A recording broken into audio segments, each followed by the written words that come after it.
Dr. Preeti Adani, Professor M. Muruganan, faculty members, Devang Bhai, and students and ladies and gentlemen, heartiest congratulations.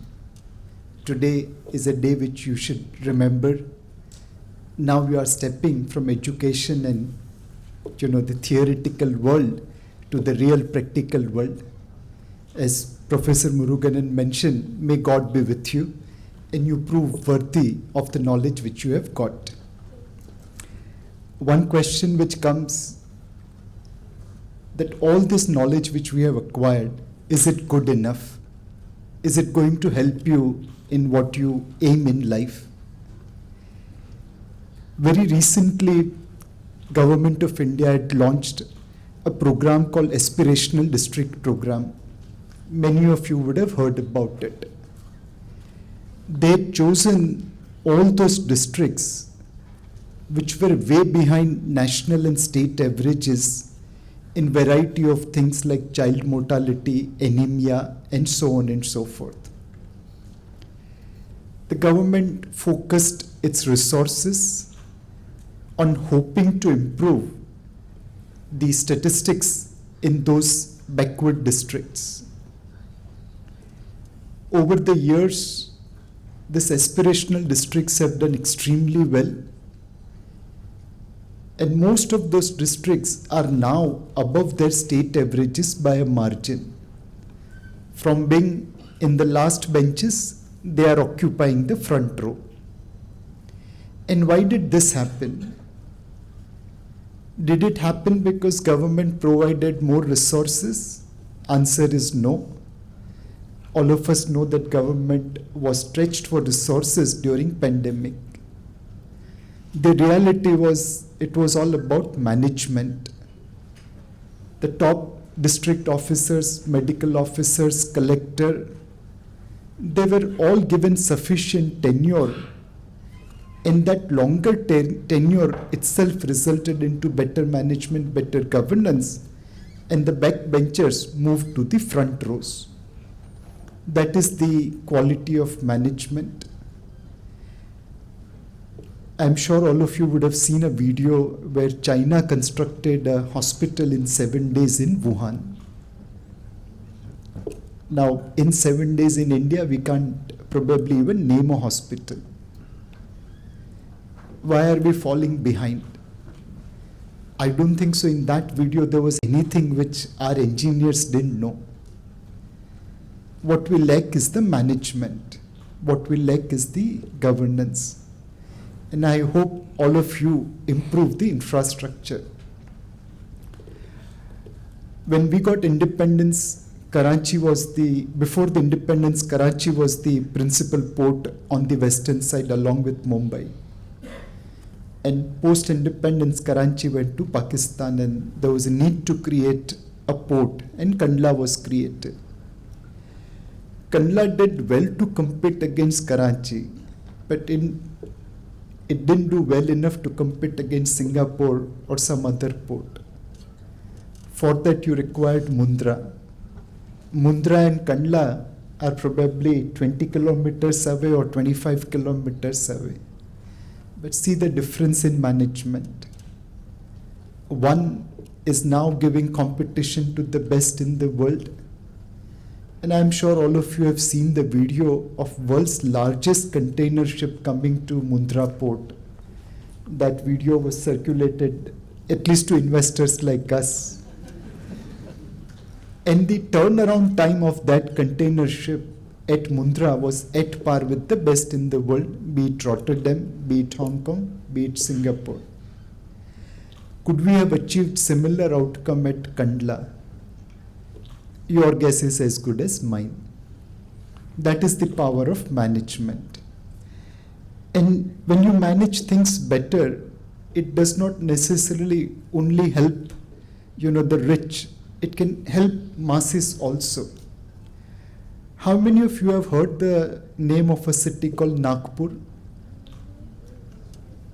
Most of you.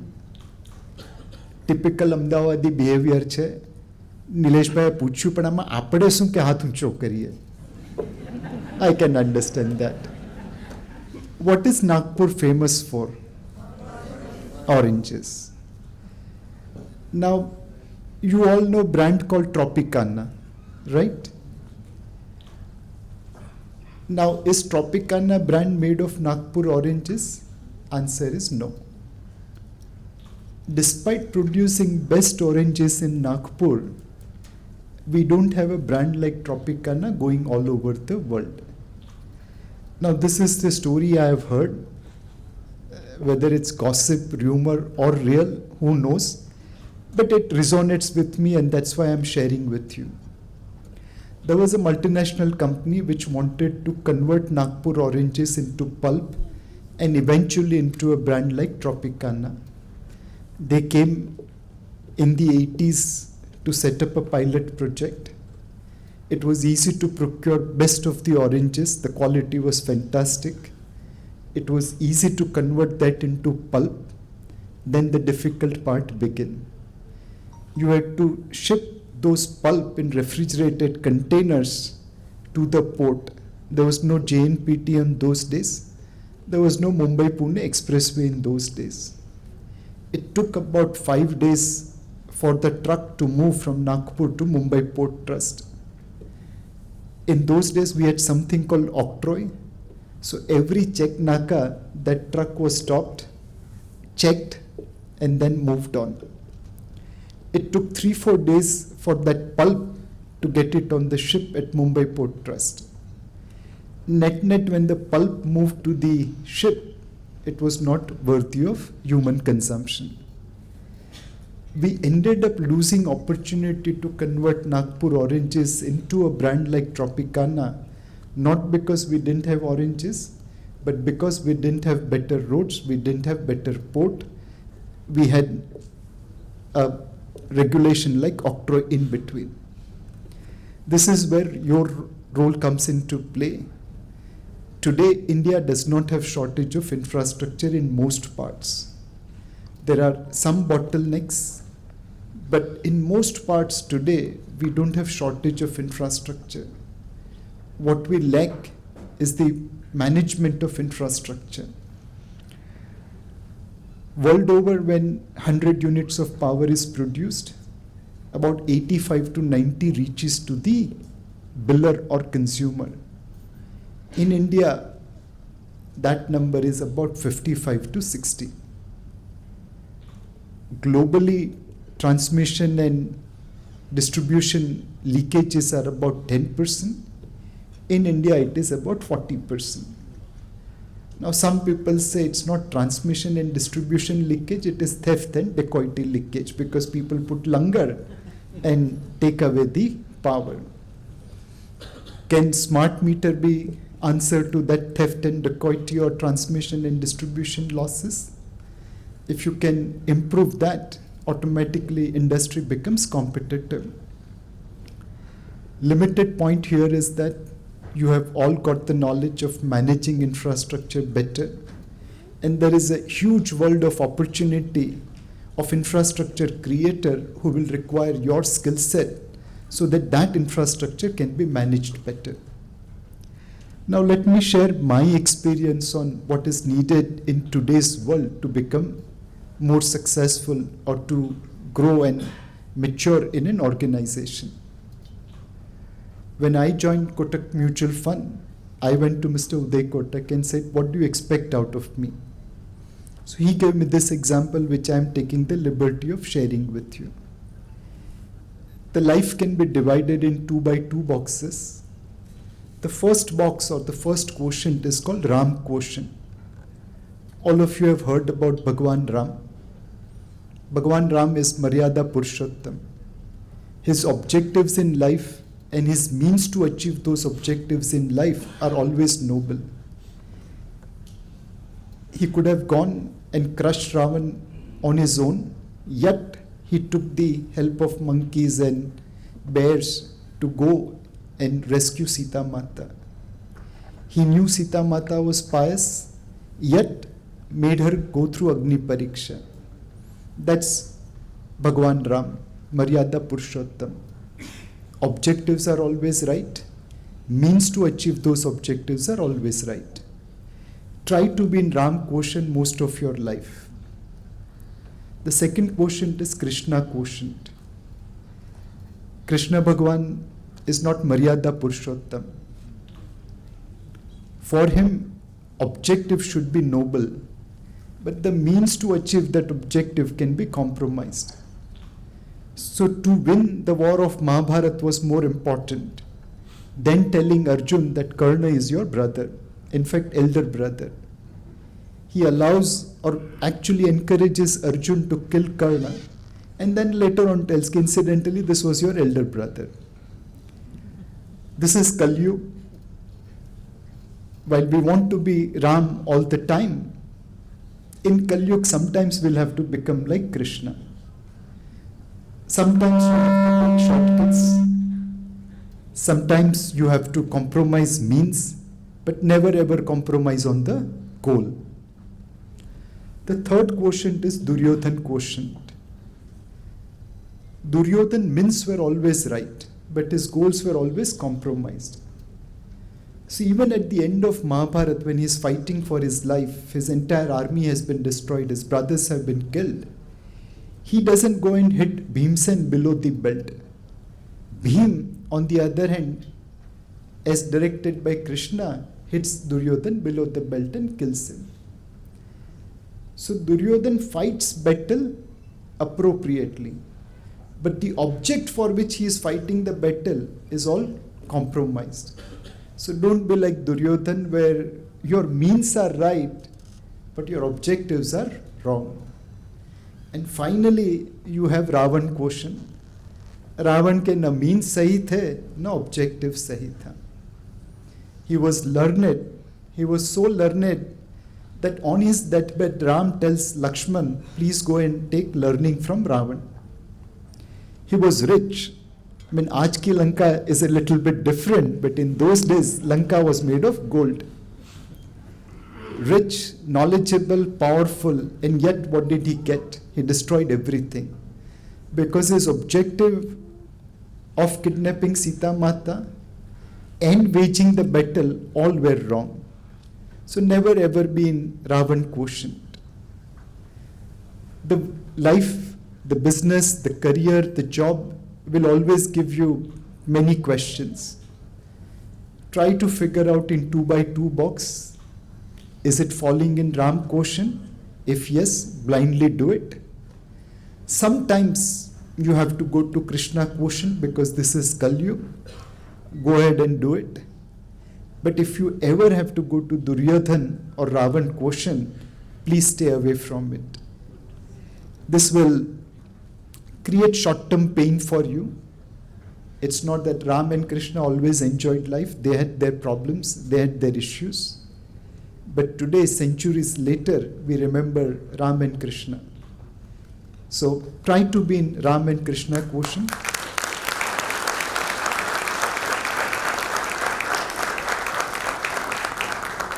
Avoid Duryodhan and Ravan quotient. Finally, let me congratulate you for the best time in which India is today. I started my career in 90s. We had a very turbulent start. Rupee dived from 25, 26 to 37. Stock market crashed courtesy Harshad Mehta. And it was a tough time. But all of you are coming at a time where I think we have a golden decade ahead. Today also oil prices are high. Inflation seems to be high in newspaper. But I think over last few years, we have laid a foundation for a big, big change. And all of you will be benefiting out of it. In my generation, when movie was made like Mother India, Roti Kapda or Makan or Kali Charan, the villain was always black marketeer. And the climax of the movie was always go down filled with grains and villain trying to hoard it and the hero trying to rescue it. In your generation, think of a movie where black marketeer was a villain. Now you have politician as a villain, terrorist as a villain, but you don't have black marketeer. Why did this happen? This has happened because India has transited from high inflation economy to moderate inflation economy. Earlier 10-12% inflation was considered normal. Today it is 6% and we are screaming it is high. For last 6 months, Indian inflation is lower than the American inflation. When your inflation is moderate, it creates a solid foundation. Prior to 1990, if we had to go abroad, apart from passport office and airline office, going to Hawala trader was important. Devang bhai, gaya haso tame bhi. Ha nahi pada pan gayela che pakku che. Because the official allowance which we were getting was not good enough to even pay for the cab fare from airport to the relative's house. You could not have stayed in the hotel. Today, there is no Hawala market needed. Government of India allows you to carry 2,50,000 crore abroad every year under liberated remittance scheme. Our foreign exchange reserve is now $600 billion plus. It's 4th or 5th highest in the world, depending upon where you calculate Russia. And that FX reserves gives us the opportunity to face the world. Moderate inflation and high FX reserve creates the foundation. The third thing is infrastructure shortage to infrastructure availability. As a school kid, we were taken on trip to Lonavala, Khandala. It's probably about 70 to 80 kilometers from Bombay. And many a times it turned out to be an overnight journey. And whenever ghats will come, at least I was praying to the God and most of my fellow students. Now, thanks to Mumbai-Pune Expressway, if I can come out of Mumbai traffic, and that's a big if, Mumbai to Pune, 140 kilometers is 1.5 hours. And even today when my wife is driving, I still pray to God because my wife believes that if you give sufficient acceleration, cars will fly. આજે બી મારી સાથે આવવાની હતી પણ એક car રેલીમાં ભાગ લેવા માટે ગઈ છે. If you see flying car, that's my wife's car. But this infrastructure availability is now witnessed across the board. મામાના ઘરે જ્યારે અહીંયા વેકેશનમાં આવતા હતા ત્યારે power cut was norm. Today it is not there. Ports, I already told you that the world's biggest container ship today can come to Mundra and get liquidated in a record time. There are some challenges on, let's say, urban infrastructure, but rest of the infrastructure is being made available. We aren't infrastructure surplus country yet, but someday we will become. The other thing is availability of digital infrastructure. There was one colonial magazine reporter. He was shifted to India. He stayed here for 3 years. Couldn't find anything good in India. Always criticized us. And इतना criticize किया तो उसको promotion दे दिया कि चल बेटा अभी तू बहुत अच्छा लिखा, go to France. The first tweet he made from France, if I wanted to shift money from one bank account to another bank account in India, it was instant. The damn thing takes 3 days in France. For 3 years he couldn't find anything good in India. जैसा बाहर भेजा उसको समझ आ गया क्या अच्छा है. This is the power of digital infrastructure. Now, how many of you have NRI relatives? All of us. I also have my share of NRI relatives. And they always used to come in their vacation time to India. And then they will give us shampoo bottle, soap bottle, Cadbury. And Pritiben આપતી વખતે હંમેશા કે અમારા અમેરિકામાં આવું ને તમારા ઇન્ડિયામાં તેવું.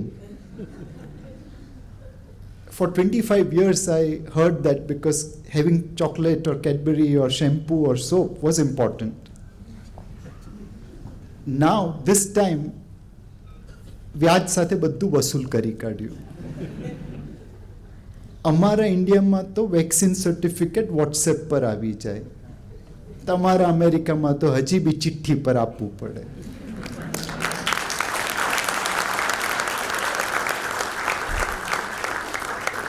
"25 years account settled, now we can make a fresh beginning with our relatives." That's the power of digital infrastructure. Today, I met one of the global bank CEO, and there's a company called Facebook, and they have created something called Metaverse.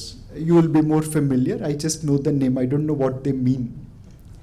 But this bank has opened branches in Metaverse and created properties in Metaverse, and they believe that their customers will go and buy things in Metaverse and avail their services in Metaverse. Now today, Facebook share has moved from growth stock to value stock. In a simple language, 100 PE से 15 PE बन गया है. There has been massive derating of Facebook. And I don't understand Metaverse, I don't understand Facebook, so I thought here is the guy who has a bank in Metaverse, so he'll be able to explain why Facebook got derated so much. You know what was the answer? Well, they failed in payment system. Why have they failed in payment system? Because someone like UPI is way ahead of Facebook in payments. This is power of India's digital infrastructure. Globally, such infrastructure is owned by private corporates. Like between Visa and Master, they are owning the entire payment structure. UPI in India is publicly owned. Anyone can build systems, apps, technology around it.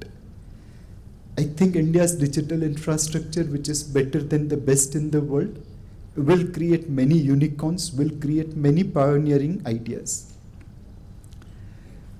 The two other things which are changing, one is availability of capital.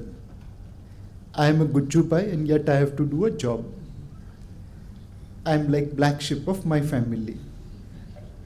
And I couldn't become a businessman partly because my parents didn't have money. I lost my father at a very young age, and I could not go to my mother and demand money for starting a business. Now, grace of God, I have made enough money. But can I excite my daughter saying that, "Beta, mere saath theek se rahe, I'll give you money to start your business"? Answer is no. My daughter will say, "Papa, hell with your money. I have an idea. I'll go to a venture capital or private equity player and I'll raise capital. I don't need your money." There is democratization of capital being made available. This year, all the listed companies put together will make $75 billion of investment. The private equity and venture capital industry will have $70 billion of flows. This availability of capital will create entrepreneurs across nook and corner of India. It's no longer going to be the domain of parents' money. It's going to be domain of your idea, your energy, your positivity. I think availability of capital is going to change India in a significant manner. If you want to see the example of this, the classical example is Indian cricket team. In my cricketing days, when I say my cricketing days, I mean watching, not playing. Indian cricket team was basically Shivaji Park Gymkhana team. There were 6 or 7 players from Bombay then and Mumbai now, and there will be 3-4 from some other places. We were once in a while going and winning matches, but we were not consistent performers.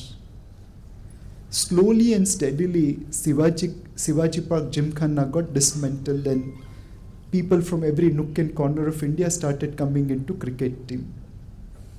You have people from Rajkot, Ranchi and other places joining Indian cricket team. Now we are winning combo.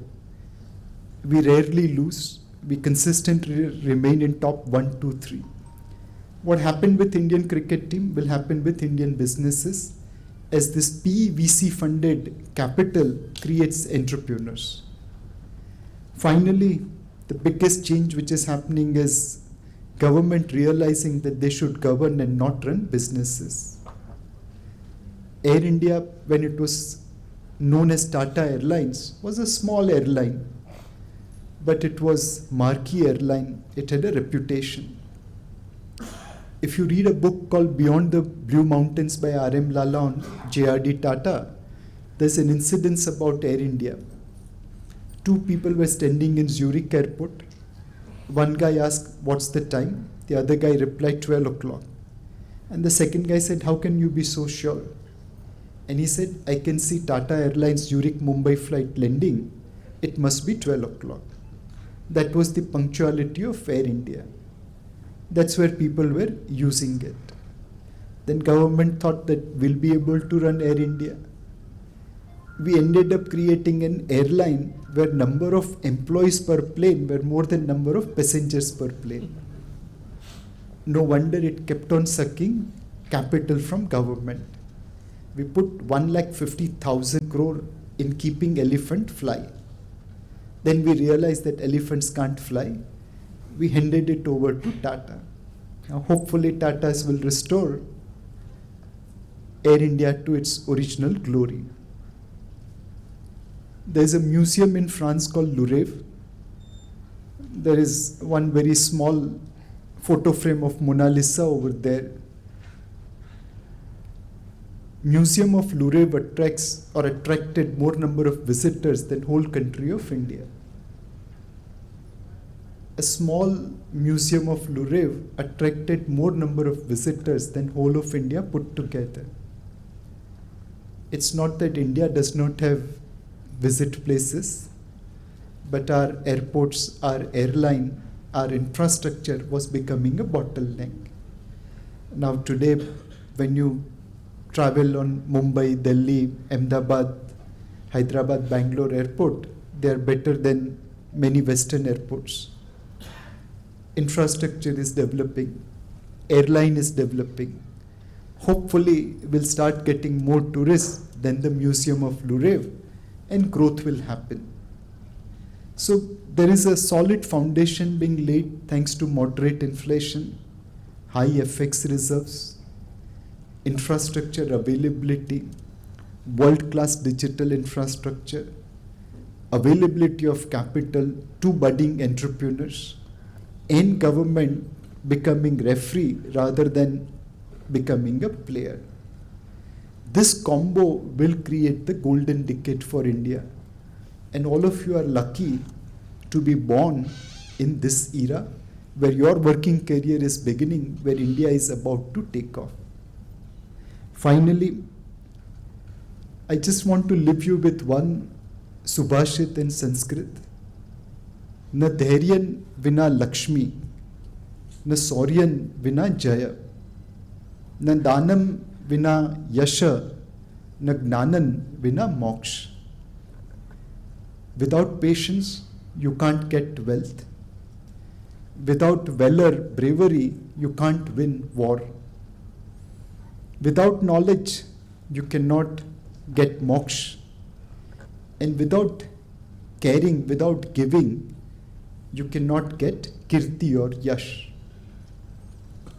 I hope and pray that all of you have knowledge, patience, bravery, and caring to succeed in life. Thank you.